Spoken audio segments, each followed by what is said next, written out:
साथीहरू हेर्नुस् त यो सुन्दर ठाउँ, यो हरियाली, यो रमाइलो ठाउँ कहाँको होला? हो यो ठाउँ हो, यो सुन्दर, यो हरियाली, यो स्वच्छ, यो शान्त ठाउँ हो। एकदम शान्त ठाउँ, रमाइलो ठाउँ हो। धादिङ जिल्लाको नीलकण्ठ नगरपालिका जिल्ला सदरमुकामको पछाडिपट्टिको साइड यो माले बगर। हेर्नुस् त, हेर्दैमा कति आनन्द आउने खालको छ, कति रमाइलो छ, कति शान्त छ यो ठाउँ। र यहाँको यो हरियाली दृश्यले मनै लोभ्याउने खालको छ। हेर्नुस् त, उतो पारि साङ्कोस डाँडा देखिएको छ र एकदम रमाइलो ठाउँ छ, एकदम शान्त ठाउँ छ। र यो बेलुका हामी बेलुकीको के भन्छ त्यो इभिनिङ वाक होइन, इभिनिङ वाकिङमा हेर्दाखेरि यो ठाउँमा पुग्यौँ र मेरो यो मनै लोभ्यायो। यस्तो आकर्षक ठाउँ, यस्तो रमाइलो ठाउँ। यहाँको बाटो पनि हेर्नु सफा छ, रमाइलो छ। यहाँको वरिपरिको वातावरण रमाइलो छ। र अनि त्यस पछाडि मलाई पनि यो ठाउँ हजुरहरूलाई देखाउँ लाग्यो। अनि मैले क्यामेरामा कैद गरेँ र हजुरहरूलाई देखाउँदैछु। अब हेर्नुहोस् है त यो ठाउँ। यो ठाउँमा राम्रा बाटाहरू बनेका छन्, हरियाली छ, सुन्दर छ, एकदम अचम्म लाग्ने ठाउँ छ।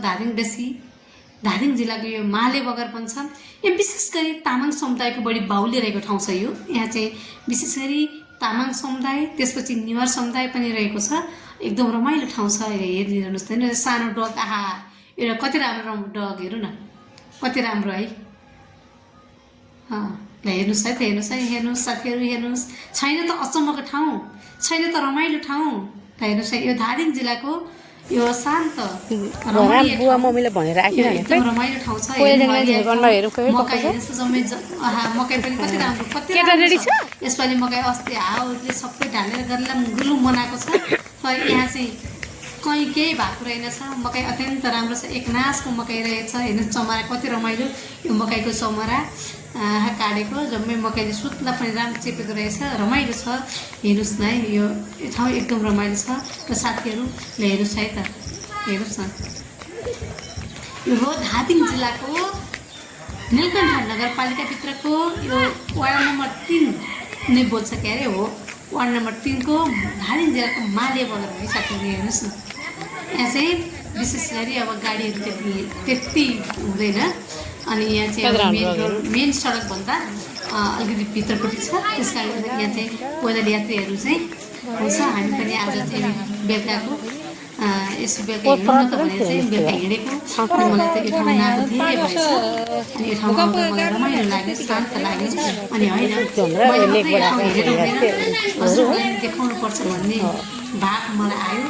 अनि मैले क्यामेरामा कैद गरेँ र हजुरहरूलाई देखाउँदैछु। हेर्नुहोस् त कस्तो सफा ठाउँ छ। हेर्नुहोस् त, यो कुनै पोखरा, हामी नेपालको सबभन्दा सफा सुन्दर सहर पोखरा चाहिँ छ। तर पोखरा भन्दा यहाँ पनि कम छैन, सफा छ, शान्त छ, सफा छ, शान्त छ, रमाइलो छ। बाटोहरू पनि सबै पिस भइसकेको, होइन कस्तो रमाइलो ठाउँ छ। त्यही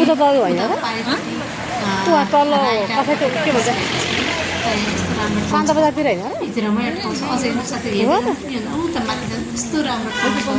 तपाईँलाई पुरै देखाउँछु धादिङ जिल्लाको मालिकबाट। हेर्नुहोस् त, यहाँ साथीहरूले गलैँचा बुन्नु भएको छ। कति पौरखी हातहरू सक्नुहुन्छ। उहाँ नेपालमै बसेर घर घरमा हेर्नुहोस्, धादिङ माले बगरमा प्रत्येकको घर घरमा काम गर्ने मान्छेलाई जेन्ट्सहरूले त हामी काम भएन भन्छ। हेर्नुहोस् कति रमाइलो, गरिब मान्छेलाई सिप हुने मान्छेलाई के छैन कि है।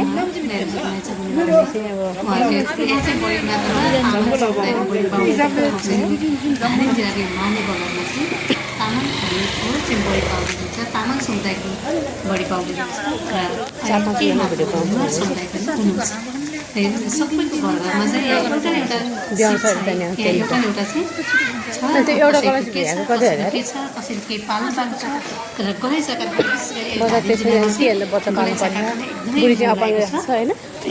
लगभग यहाँ चाहिँ एक घर एक गलैँचा घरमा दिनभरि बस्ने एउटा गृहिणी महिलाहरूको लागि चाहिँ सामान्य म त तल जस्तो लाग्यो यहाँले त छुचे बुन्ने काम लिँदा उसले मान्छ छुचे लिँदा एउटा एकैचोटि भित्रको हाल गर्नु है 5000 पाइन्छ अन्त मान्द्रो छुचे है सोयाको हेर्नुस् त मान्द्रो यो छ एकदम घर घरमा सबै यस्तो सोयाको मान्द्रो बुन्नुहुन्छ है।